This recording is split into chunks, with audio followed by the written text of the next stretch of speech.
Welcome to ನಮ್ಮ magical ಕಾಯಿ ರುಚಿ. ಎಲ್ಲ ಆರಾಮ? ನಾನು ಇವತ್ತು ಟೊಮೆಟೊ ಬೇಳೆ ಬಾತ್ ಹೇಗೆ ಮಾಡೋದು ಅಂತ ತೋರಿಸ್ತಿದ್ದೀನಿ. ಇದೊಂದು ಯುನೀಕ್ ರೆಸಿಪಿ.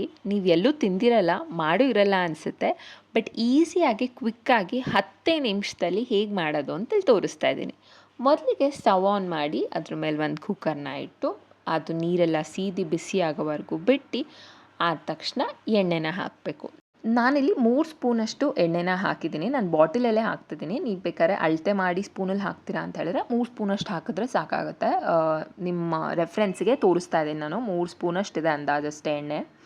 ಅದಾದಮೇಲೆ ಎಣ್ಣೆ ಬಿಸಿ ಆದಮೇಲೆ ಜೀರಿಗೆ, ಮಸಾಲೆ ಐಟಮ್ಸಲ್ಲಿ ನಾನು ಮೆಣಸು, ಚಕ್ಕೆ, ಲವಂಗ, ಏಲಕ್ಕಿ ಹಾಕಿದ್ದೀನಿ. ನೀವು ಬೇಕಾದರೆ ಜೀರಿಗೆ ಮತ್ತು ಪಲಾವ್ ಎಲೆ ಸಹ ಹಾಕ್ಬೋದು. ಅದಾದಮೇಲೆ ಮೆಣಸಿನ್ಕಾಯಿ ಮತ್ತು ಕರ್ಬೇವಿನ ಸೊಪ್ಪು ಹಾಕಿದ್ದೀನಿ. ಅದು ಸ್ವಲ್ಪ ಬಿಸಿಯಾದ ತಕ್ಷಣ ನೆಕ್ಸ್ಟು ಟೊಮೆಟೊ ಹಾಕ್ಬೋದು. ನಾನಿಲ್ಲಿ 3 ಟೊಮೆಟೊ ತೊಗೊಂಡಿದ್ದೀನಿ.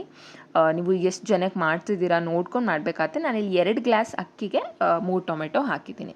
ಅದಾದಮೇಲೆ ಟೊಮೆಟೊ ಸ್ವಲ್ಪ ಫ್ರೈ ಆದ ತಕ್ಷಣ 1 ಸ್ಪೂನ್ ಜಿಂಜರ್ ಗಾರ್ಲಿಕ್ ಪೇಸ್ಟ್ ಹಾಕಿದೆ.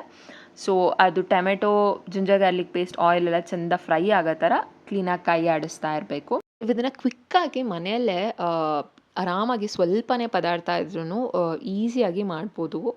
ಏನಷ್ಟು ತೊಂದರೆ ಅದೆಲ್ಲ ಲೇಟ್ ಆಗ್ತದೆ, ಬೇಗ ಮಾಡಬೇಕು ಅಂದಾಗ ಇದು ಕ್ವಿಕ್ ರೆಸಿಪಿ. ಸೊ ಒಂದ್ಸಲಿ ಟ್ರೈ ಮಾಡಿ ಮನೆಯಲ್ಲಿ. ಸೊ ಇವಾಗ ನಾನು ಮಸಾಲೆ ಐಟಮ್ಸ್ನ ಹಾಕ್ತಿದ್ದೀನಿ. 1/4 ಚಮಚದಷ್ಟು ಅರ್ಶಿನದ ಪುಡಿ, 1 ಚಮಚ ಧನಿಯಾ ಪೌಡ್ರ್ ಹಾಕ್ತಿದ್ದೀನಿ. ಅದಾದಮೇಲೆ 1.5 ಚಮಚ ಚಿಲ್ಲಿ ಪೌಡರು ಮತ್ತು 1 ಚಮಚ ಗರಂ ಮಸಾಲ. ಸೊ ಇಷ್ಟು, ಇದು 4 ಇದಕ್ಕೆ ಮಸಾಲೆ ಪದಾರ್ಥಗಳು ಬೇಕಾಗಿರೋದು. 4 ಹಾಕಾದ್ಮೇಲೆ ಆ ಮಸಾಲೆ ಎಲ್ಲ ಟೊಮೆಟೊ ಜೊತೆ ಹೊಂದೋ ಥರ ಈ ಥರ ಕೈ ಆಡಿಸಿದ್ರೆ ಅದು ಕ್ಲೀನಾಗಿ ಹೊಂದ್ಕೊಳ್ಳುತ್ತೆ. ಅದಾದಮೇಲೆ ನಾನಿಲ್ಲಿ ಹೆಸರು ಬೇಳೆನ ತೊಳೆದು ಹಾಕ್ತಿದ್ದೀನಿ. 1 ಕಪ್ಪಷ್ಟು ಹೆಸರು ಬೇಳೆ ತೊಗೊಂಡಿದ್ದೀನಿ ನಾನಿಲ್ಲಿ. ಅದನ್ನು ಕ್ಲೀನಾಗಿ 2 ಸಲ ವಾಶ್ ಮಾಡಿ ಹಾಕಿ ಅದಾದಮೇಲೆ 1 ಲೋಟ ನೀರು ಹಾಕಿದ್ದೀನಿ. ಸೊ ಇವಾಗ ನೀರು ಹಾಕಿ ಸ್ಟವ್ ಜಾಸ್ತಿ ಮಾಡಿ ಕ್ಲೀನಾಗಿ ಬೇಳೆ, ಮಸಾಲೆ ಮತ್ತು ಟೊಮೆಟೊ ಎಲ್ಲ ಹೊಂದ್ಕೊಳ್ಳೋ ಥರ ಕೈ ಆಡಿಸ್ತಾ ಇರೋದು. ಕೈ ಆಡಿಸಿ ಇದು ಕುದಿ ಬರೋ ಅಷ್ಟರಲ್ಲಿ ನೀವು ಇನ್ನೊಂದು ಕಡೆ ಎಷ್ಟು ಅಕ್ಕಿ ಹಾಕ್ಬೇಕು ಅಂದ್ಕೊಂಡಿದ್ದೀರ ಅದು ವಾಶ್ ಮಾಡೋದಕ್ಕೆ ಇದು ಮಾಡ್ಕೋಬೋದು ಇನ್ನೊಂದು ಕಡೆ. ಸೊ ಅಷ್ಟರಲ್ಲಿ ಇದು ಕುದಿ ಬರುತ್ತೆ, ನಿಮ್ಮ ಅಕ್ಕಿ ತೊಳ್ಕೊಂಡಿದ್ದು ಮುಗಿಯುತ್ತೆ. ನಾನಿಲ್ಲಿ ಇನ್ನೊಂದು ಕಪ್ಪು ನೀರು ಹಾಕ್ತಿದ್ದೀನಿ. ಸೊ ಬೇಳೆ ಅದೆಲ್ಲ ಬೇಗ ಬೇಯಲಿ ಅಂತ ಕುದಿನೂ ಬಂತು. ನಾನು 2 ಗ್ಲಾಸ್ ಅಕ್ಕಿ ಆವಾಗಲೇ ಹೇಳಿದಾಗ ಕ್ಲೀನಾಗಿ 2 ಸಲ ತೊಳ್ಕೊಂಡಿದ್ದೀನಿ. ಸೊ ಅಕ್ಕಿ ಯಾವತ್ತು ಕ್ಲೀನಾಗಿ 2-3 ಸಲ ತೊಳ್ದು ಹಾಕಿ 2 ಕಪ್ಪಷ್ಟು ಅಕ್ಕಿನ ಕ್ಲೀನಾಗಿ ತೊಳೆದು ನಾನು ಅದಕ್ಕೆ ಹಾಕ್ತಿದ್ದೀನಿ. ಅಕ್ಕಿ ಹಾಕಾದ್ಮೇಲೆ ಅಕ್ಕಿ, ಬೇಳೆ, ಮಸಾಲೆ ಅದೆಲ್ಲ ಕ್ಲೀನಾಗಿ ಹೊಂದ್ಕೊಳ್ಳೋ ಥರ ಪೂರ್ತಿ ಮಿಕ್ಸ್ ಮಾಡಬೇಕು ಅದನ್ನು ಸರಿಯಾಗಿ. ಆವಾಗ ಎಲ್ಲ ಹೊಂದ್ಕೊಳ್ಳುತ್ತೆ ಆ್ಯಂಡ್ ಮಸಾಲೆ ಆವಾಗ ಕ್ಲೀನಾಗಿ ಮಿಕ್ಸ್ ಆಗಿರುತ್ತೆ. ಸೊ ಈಗ ಎಲ್ಲ ಕ್ಲೀನಾಗಿ ಮಿಕ್ಸ್ ಆಗಿದೆ. ಇವಾಗ ನೆಕ್ಸ್ಟು 1 ಲೋಟ ನೀರು ಹಾಕಿದ್ದೀನಿ.